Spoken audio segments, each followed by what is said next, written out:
Shalom, kita jumpa lagi dalam Fokus Kristovirus. Kita bersyukur masa-masa pandemi dan PPKM darurat ini kita masih dikaruniai dengan kesehatan dan kesempatan untuk kita bisa bertemu dalam program Fokus Kristovirus.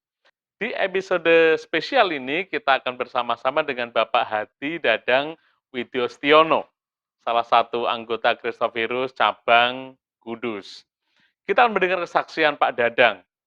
Di masa mudanya, Pak Dadang bergelut dengan kuasa kegelapan. Meskipun tetap melakukan hal-hal yang baik, tetapi cengkeraman kuasa gelap itu begitu pekat menguasai hidupnya. Sampai akhirnya dia dimenangkan untuk hidup bagi Tuhan Yesus.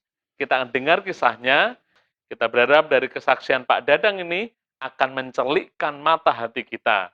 Mana yang benar, mana yang berasal dari si jahat. Mari kita ikuti bersama. Salam, sahabat Fokus Kristovirus. Perkenalkan, nama saya Hadi Dadang Widyostiono.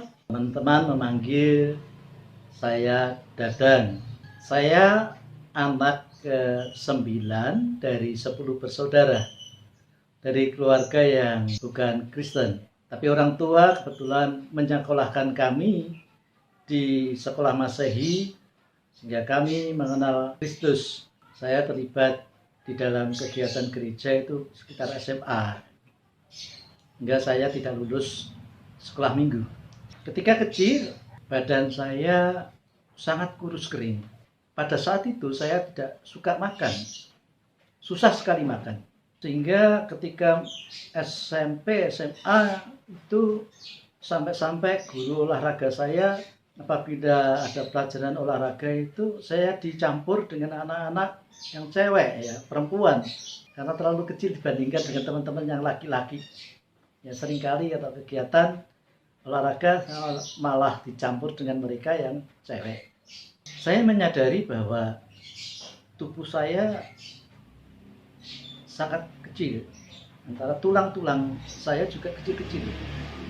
Pada saat itu sekitar tahun 80-an, itu marak-maraknya kegiatan perpolitikan yang dibarengi dengan kekerasan. Kita tahu pada waktu pemilu 82 dan 87 itu kampanye yang berdarah-darah. Saya terlibat ada di sana juga. Kemudian kehidupan pada waktu itu penuh dengan kekerasan. Maraknya premanisme, kemudian tawuran antar pemuda, kelompok geng, preman dan sebagainya. Sehingga itu menjadi sesuatu yang mengkhawatirkan bagi saya. Dengan badan kurus kering, bagaimana saya bisa nanti ketika harus sekolah di luar kota atau menghadapi banyak hal di jalan. Saya pikir saya butuh suatu kekuatan yang di luar yang ada pada saya karena kecil. Atau bahasa Jawanya, saya butuh piandel untuk menghilangkan rasa kekhawatiran saya.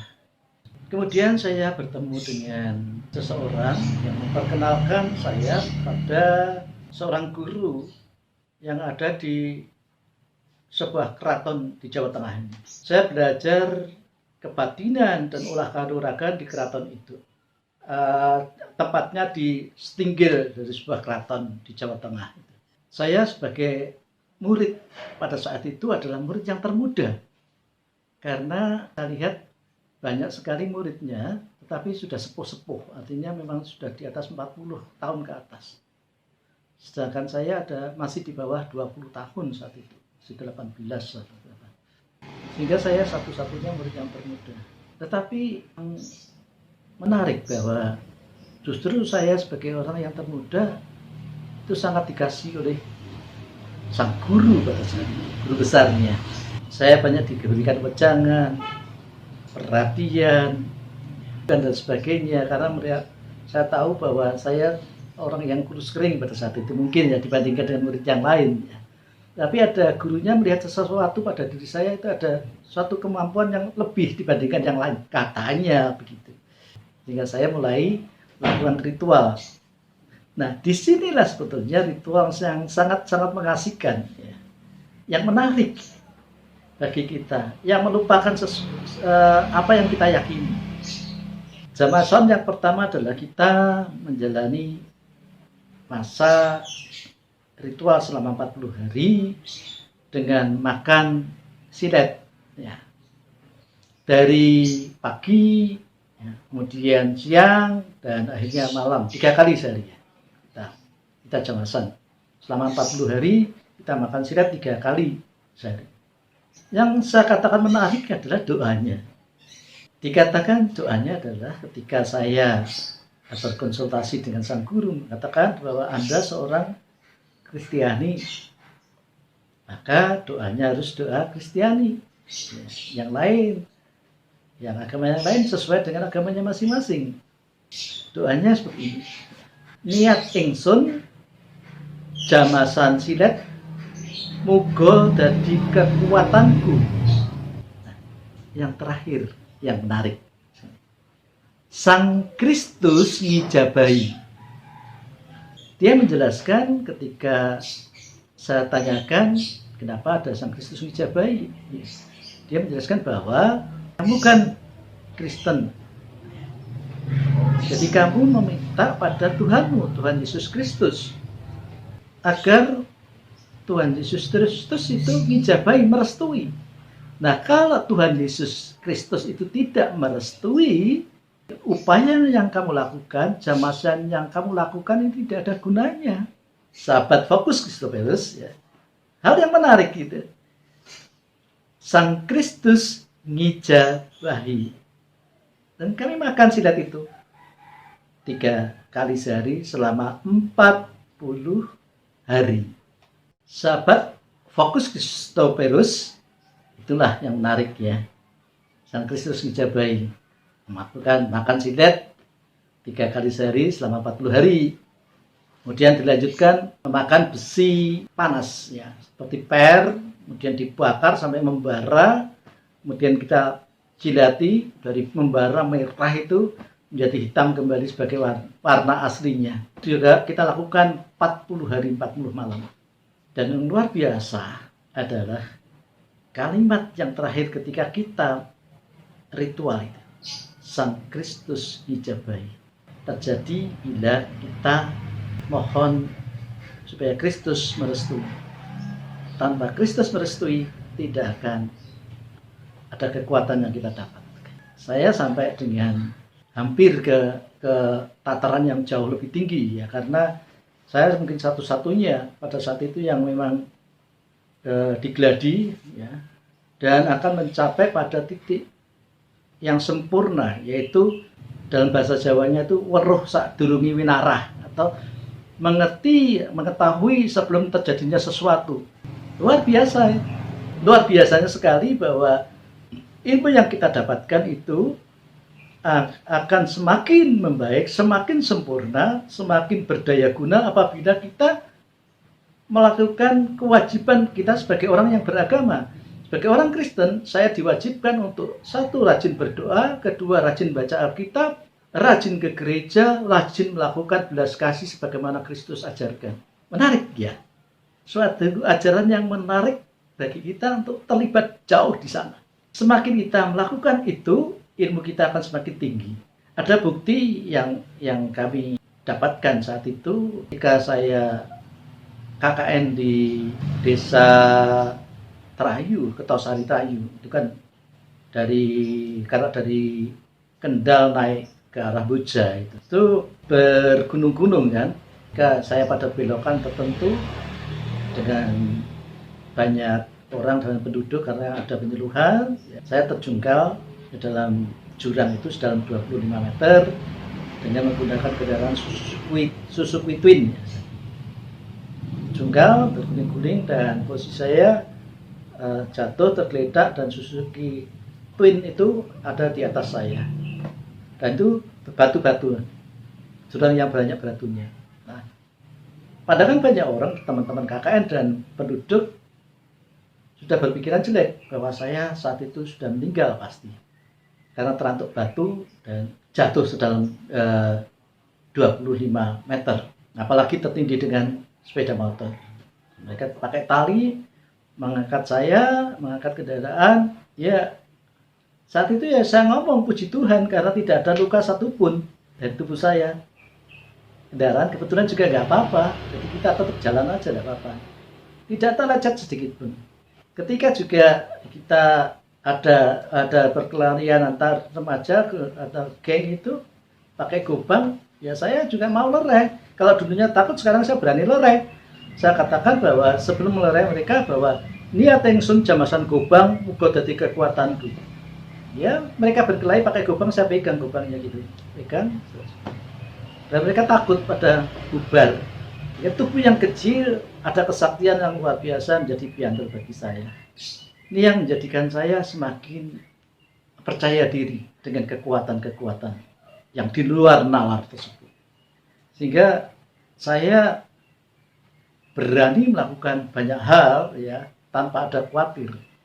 Dan luar biasanya juga ketika kita bepergian, kita tidak pernah takut. Tidak pernah takut kita akan kehilangan kendaraan atau kita ketinggalan kendaraan, tidak akan pernah takut. Menuju ke Boja pada saat itu dari Manyaran, Semarang ke Boja pada saat itu gelap gulita, nggak akan ada kendaraan sampai jam 6 malam. 6 sore maksud saya ya.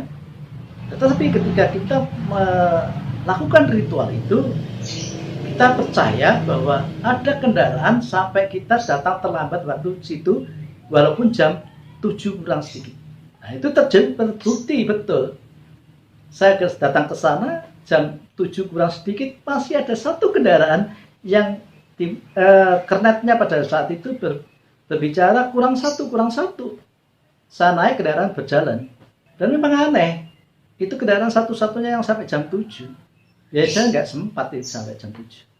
Ini luar biasanya, yang merupakan piandel bagi saya.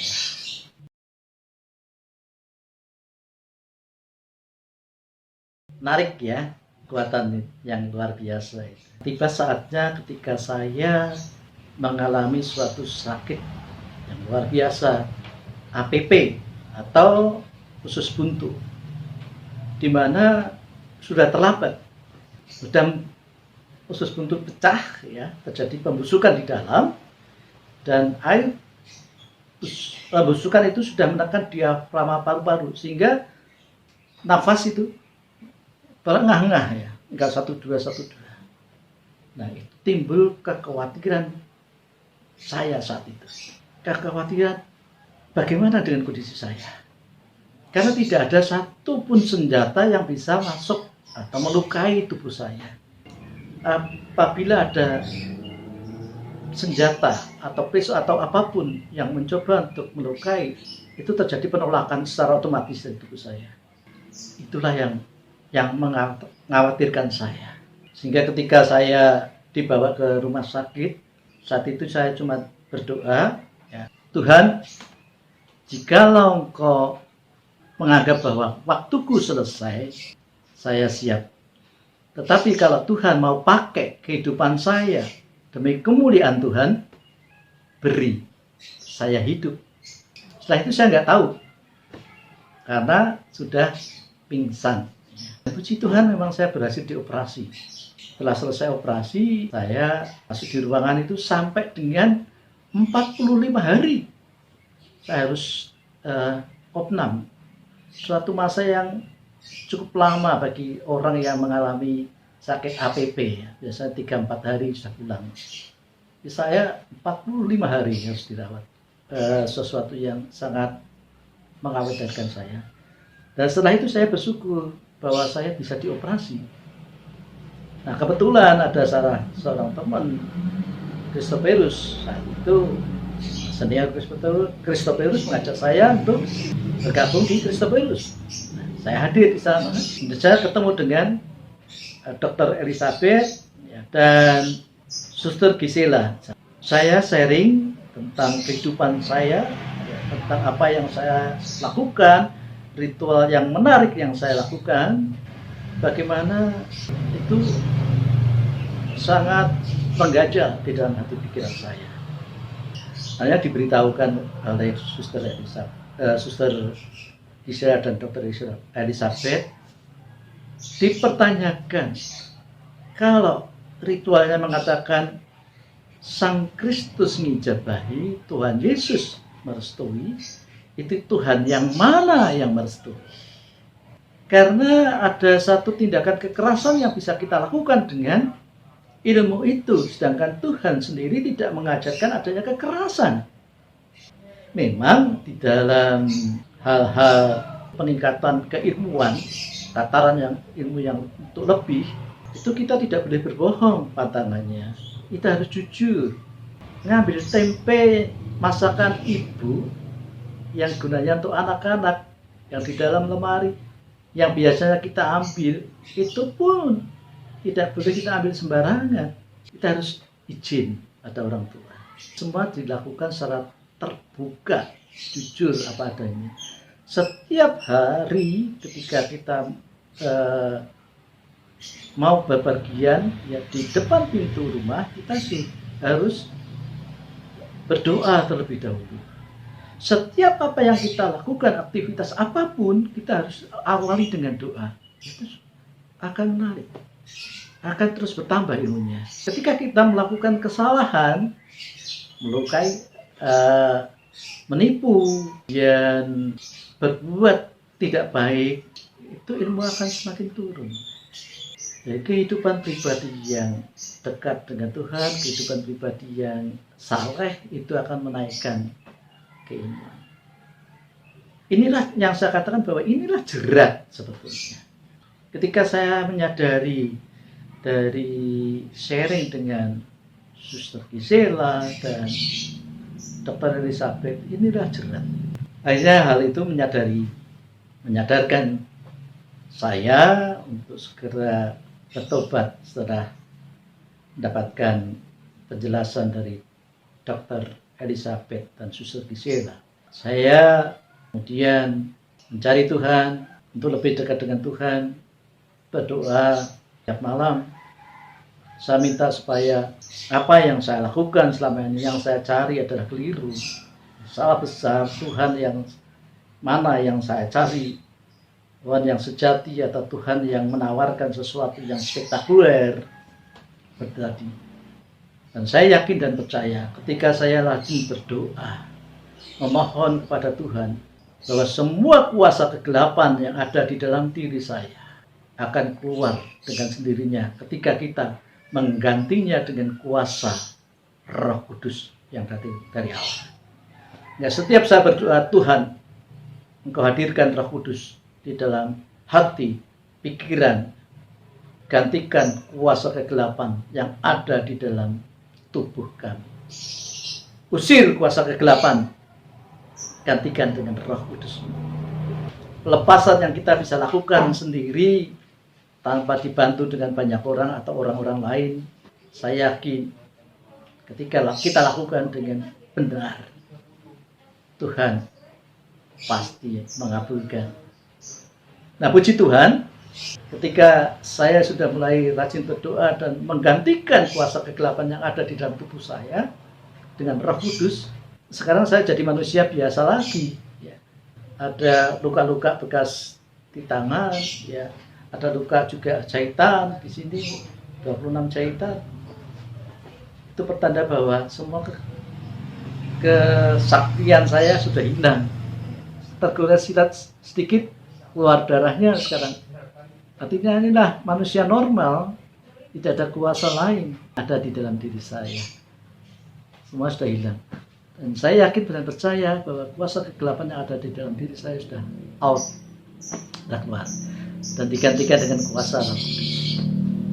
Oleh sebab itu kemudian saya berjanji bahwa saya akan terlibat di dalam pelayanan. Kalau Tuhan mau pakai saya akan melayani engkau. Janji saya ketika saya mau dioperasi. Nah, saya sekarang terlibat di dalam pelayanan, ya. Saya terlibat dalam komisi PI, beberapa waktu yang lalu terlibat dalam musik, ya. Ada di Kristen Baru juga, terlibat di dalam banyak kegiatan gereja.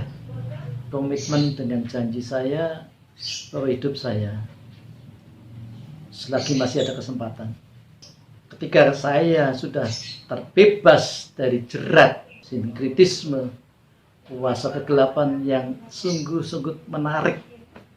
Saya persembahkan hidup ini demi kemuliaan Tuhan. Jangan sampai kita tergoda. Sahabat Fokus Kristoferus, godaan iblis, godaan kuasa yang lain di luar kuasa Allah sungguh menarik.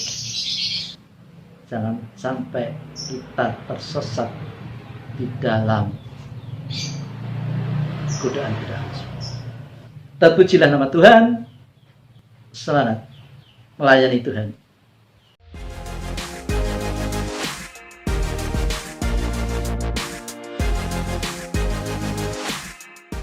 Demikian Fokus Kristovirus kali ini, kiranya kesaksian dan paparan pembalikan kehidupan Pak Dadang dari dulunya dicengkeram kuasa gelap, sampai sekarang memberitakan sinar kasih Tuhan, sekarang melayani Tuhan, akan jadi berkat bagi kita. Karena firman Tuhan menyatakan, jauhilah tahyul dan dongeng nenek-nenek tua, dan latihlah dirimu beribadah. Karena ibadah mengandung janji untuk hidup ini dan untuk hidup yang akan datang. Sampai bertemu dalam Fokus Kristoferus berikutnya. Tuhan Yesus memberkati.